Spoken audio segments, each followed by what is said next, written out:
The distant mines of the barren planet echoed with the constant clang of metal against stone. For years, the alien overseers had kept their captives in chains, forcing them to dig deeper into the earth in search of rare minerals.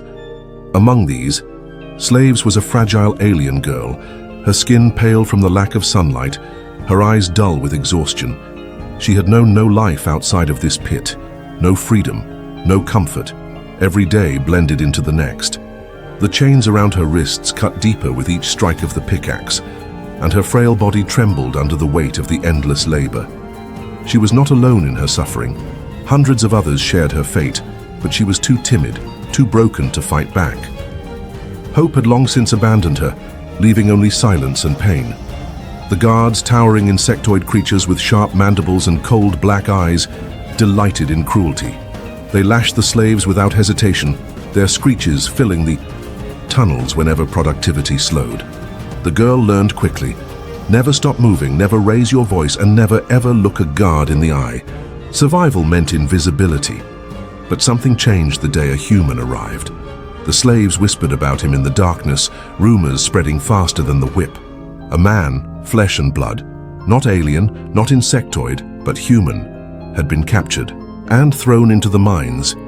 To most, it was just another body to break, another prisoner to vanish in the endless grind. But for the girl, curiosity flickered inside her weary heart. She had never seen a human before. When she finally laid eyes on him, she froze.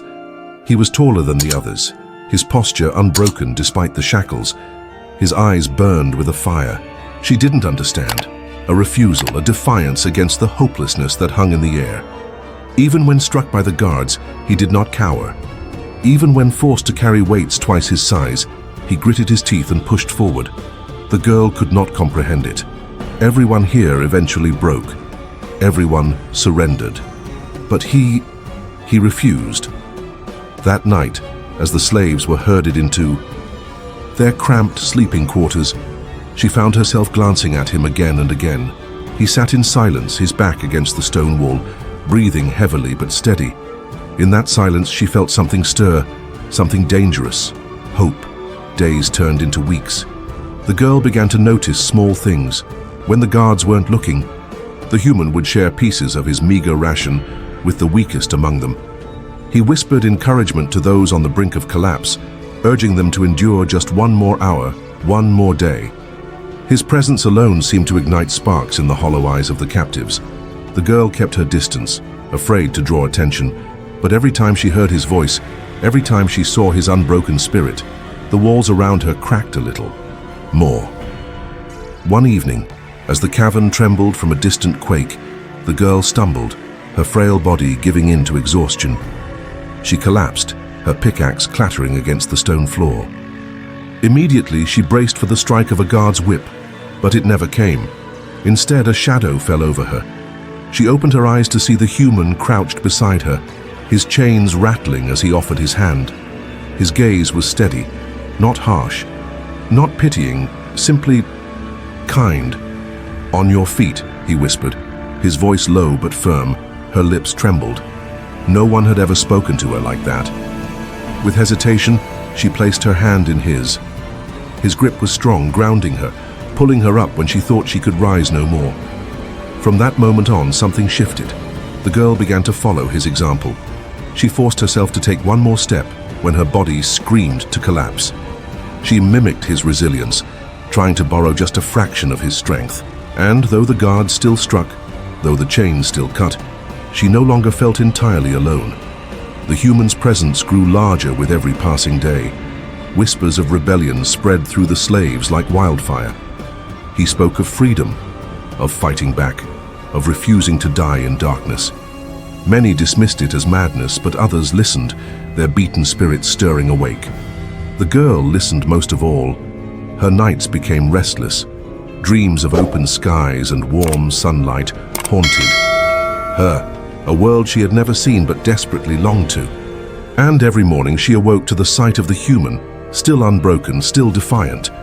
Then, one fateful night, the chance for escape arrived. The mines shook violently, rocks crashing from above. The guards scrambled, their insectoid bodies clicking in panic as the tunnels cracked. In the chaos, chains broke, doors splintered, and for the first time, freedom was within reach. The human acted instantly. He rallied the captives, shouting orders with a clarity that cut through the chaos.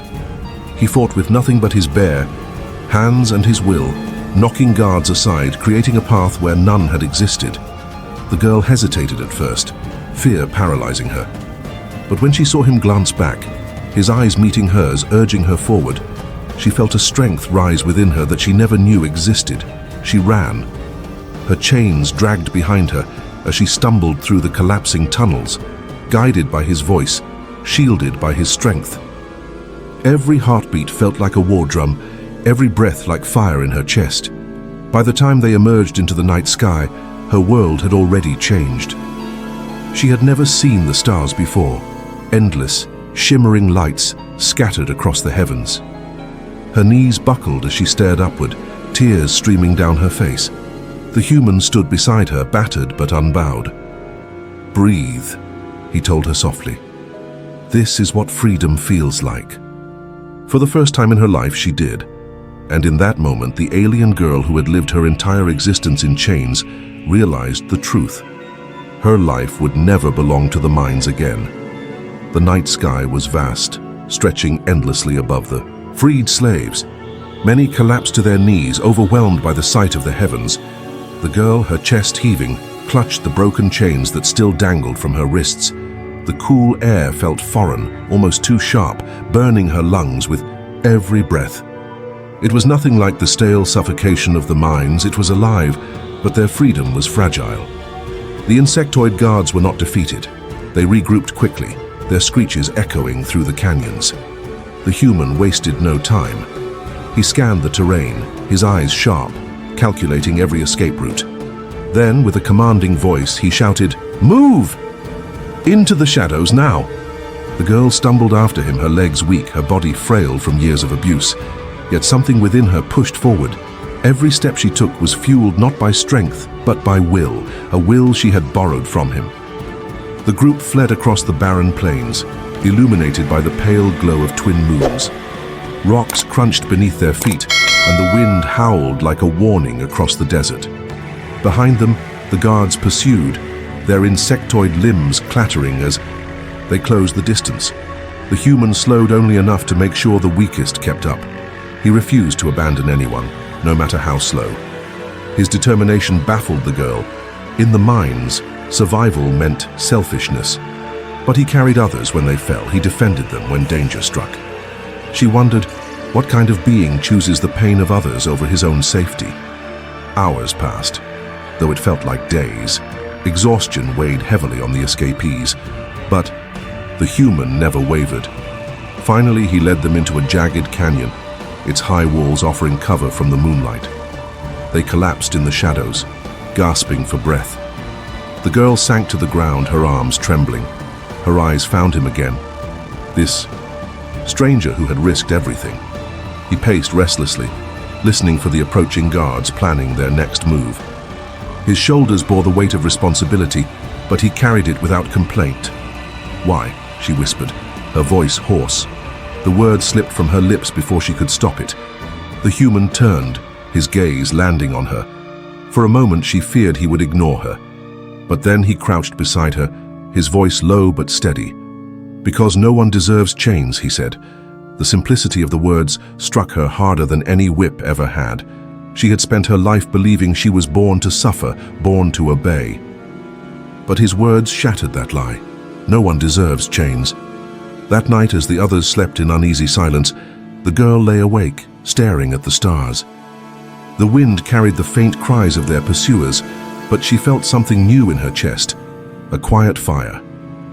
For the first time, she imagined a life beyond pain. Days bled into nights as they journeyed farther from the mines. Survival was harsh. Food was scarce, and the desert offered little shelter. Many grew weaker, some unable to continue, but every time despair threatened to consume them, the human reminded them of the stars. "Keep moving," he urged. "Every step takes us closer to freedom." The girl listened more than anyone. She began to mirror his actions. When another slave collapsed, she offered her shoulder. When fear crept into the group, she whispered the words she had heard from him. Slowly, the others began to look at her, not as the timid, broken girl they once knew, but as someone who carried a fragment of his strength. But danger was never far. The insectoid masters ruled this land with iron claws. Patrols scoured the plains hunting for the fugitives. On the fourth night, disaster struck. The group had barely settled when the sky lit up with the glow of alien torches. The guards descended upon them, screeching in rage. Panic erupted. Slaves scattered, their fragile unity crumbling in fear. The human roared above the chaos, rallying them. He fought with fury, his chains swinging like weapons. The girl, frozen in terror, watched as he stood against creatures twice his size, refusing to fall. Her body trembled, but a memory flashed, his words echoing in her mind. No one deserves chains. Something inside her snapped. Grabbing a jagged rock from the ground, she hurled herself at one of the guards. The stone struck its chitinous head, and for the first time she heard the alien screech in pain. Adrenaline surged through her veins, drowning out fear. She struck again and again, until the guard collapsed. The others saw her courage and rallied. The tide shifted. Together, fueled by desperation and newfound defiance, the slaves fought back. The battle was brutal, but under the humans' lead, they managed to break free once more. When the dust settled, the girl stood shaking, the blood of her enemy staining her trembling hands. Her chest heaved, her mind reeling from what she had done. She had never believed herself capable of fighting back, yet she had. The human approached, his gaze meeting hers. There was no judgment in his eyes, only respect. "You're stronger than you think," he told her. Those words ignited something deeper than hope. They planted the seed of belief. From that day forward, she was no longer just a follower. She became his shadow, always close, always listening. She asked questions about his people, about his world, about freedom. He answered as best he could, telling her stories of skies filled with sunlight, of oceans that stretched farther than sight, of families who loved without chains. Each word painted pictures in her mind, pictures brighter than any dream she had ever dared. But freedom came at a cost. The desert was merciless, and every night more fell. The human buried them with his own hands, whispering promises that their struggle was not in vain. The girl helped, tears streaking her face, but she never allowed despair to swallow her again. The closer they came to the edge of the desert, the harsher the pursuit grew. The insectoid masters were relentless, furious that their slaves had dared to defy them. And one night, beneath the glare of the twin moons, the fugitives faced their greatest trial yet. An army awaited them. Rows upon rows of insectoid warriors blocked their path, their mandibles clashing, their screeches rising like thunder. The girl's heart pounded. Fear clawed at her chest, threatening to break her resolve. Around her, the other slaves trembled, their fragile hope shattering under the sight of the overwhelming enemy. But the human stepped forward. Chains dangling from his wrists, blood crusted on his skin, he raised his voice. "Listen to me," he shouted, his voice echoing through the canyon. "They think we are weak. They think we are broken. But we are not slaves anymore. Tonight, we fight, not just for survival, but for freedom." His words rang like fire in their hearts. The girl felt her body steady, her fear transforming into something fierce. She gripped the broken chain around her wrist like a weapon, her eyes burning. With determination, the army advanced, their screeches deafening. But for the first time in her life, the girl did not hide. She stood tall side by side with the human, ready to face the impossible. And as the two sides collided beneath the endless night sky, she knew one truth with absolute certainty: her life was no longer defined by fear. The clash shook the ground. The insectoid army surged forward in a wave of chitin and screeches, their blades gleaming in the moonlight. The fugitives met them with desperation and raw will, wielding chains. Stones and scraps of metal scavenged along the way. It was no army, just a group of broken souls who refused to bow any longer. The girl fought with a fire she had never known existed within her. Her body still bore the marks of slavery, scars, burns, and weakness, but her spirit was no longer bound. Every swing of her chain, every strike of her hand, was fueled by years of torment she could never forget. Beside her, the human moved like a storm. His blows were precise, his movements relentless. He was not stronger than the insectoids, by nature, but his defiance gave him an edge they could not comprehend. He fought not as a slave, but as a being who knew what freedom meant. The battle raged into chaos. Screams filled the canyon, the air thick with dust and blood. The girl stumbled more than once, nearly falling beneath the weight of fear, but each time she saw him, she rose again. His presence anchored her, reminding her of the truth he had given her. No one deserves chains.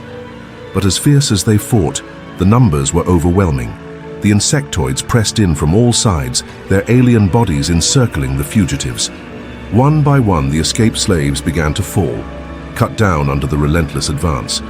The girl's chest tightened with despair. Was this where their journey ended, under the same sky that had promised freedom? Then, in the midst of the carnage, the human raised his voice once more. "Do not stop," he roared, his voice carrying above the chaos. "If you fall, fall fighting. Let them know we will never kneel again." The words struck like thunder. Even in exhaustion, the fugitives rallied, their cries of defiance rising against the alien screeches. The girl tightened her grip, refusing to surrender. Through grit and determination, they broke through a weak point in the enemy's line.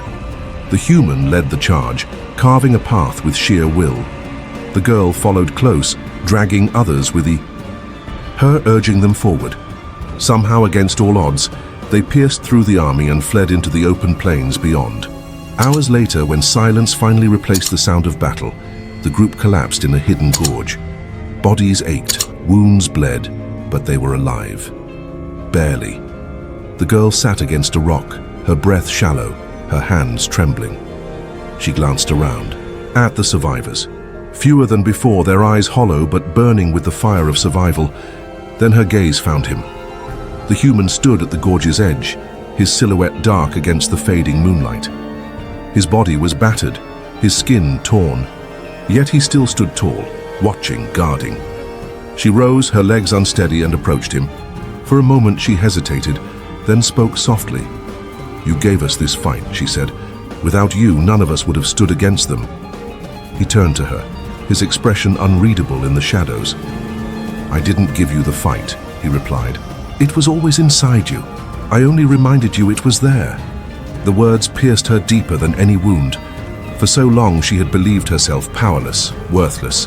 Yet here she stood, alive, unbroken, and stronger than she had ever imagined. In the days that followed, the fugitives pressed onward. The desert gave way to rocky hills, and the faint promise of rivers whispered life beyond. Survival was still brutal. Hunger gnawed at their bellies, thirst clawed at their throats, but the human never let despair take root. The girl began to take his role whenever he faltered. She repeated his words to the others, urging them forward, keeping their fragile hope alive. She felt a strange transformation within herself. Once she had been nothing but a frightened child, but now she was becoming something else. One evening, as the group rested in a cave, the human sat apart, tending to his wounds. The girl approached quietly, carrying a strip of cloth torn from her own ragged garment. Without a word, she knelt and began binding the gash across his arm. He looked at her, surprise flickering across his face. "You should rest," he said. "I will," she answered softly, tightening the cloth. "But first you must heal. Without you, we won't survive." His gaze lingered on her, searching. Finally, he gave a small nod. "You've changed," he said. "So have I," she whispered. Their bond grew in silence, forged not by words, but by shared pain, shared survival, and the fragile hope that clung to them both. She found herself watching him, not just as a savior, but as something more, a symbol of the freedom she had never believed possible, but freedom still lay far away. One night, as they rested by a hidden stream, the human spoke to the group. His voice was steady, though heavy with warning. "We are close," he said. "Beyond the mountains lies a place where their reach is weaker. If we can make it there, we may find safety, but the journey will be harder than anything we've faced. We must be ready." The girl felt a tremor of fear ripple through the group. Yet she also saw the spark in their eyes, the spark he had lit.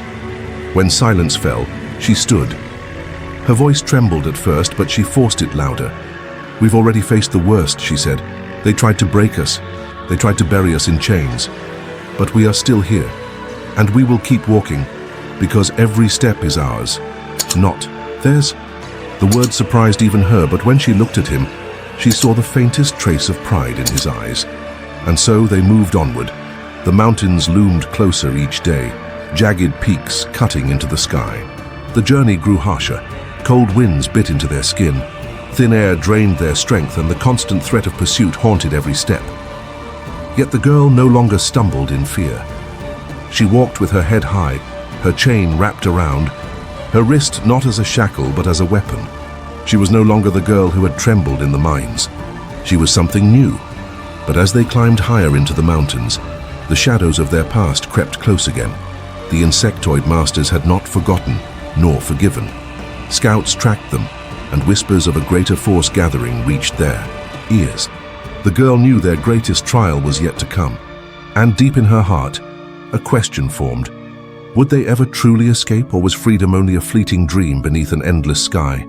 The mountains rose like titans before them, jagged and merciless. Their snow-capped peaks glowed faintly under the pale sun, and the winds that howled through their valleys carried the bite of death.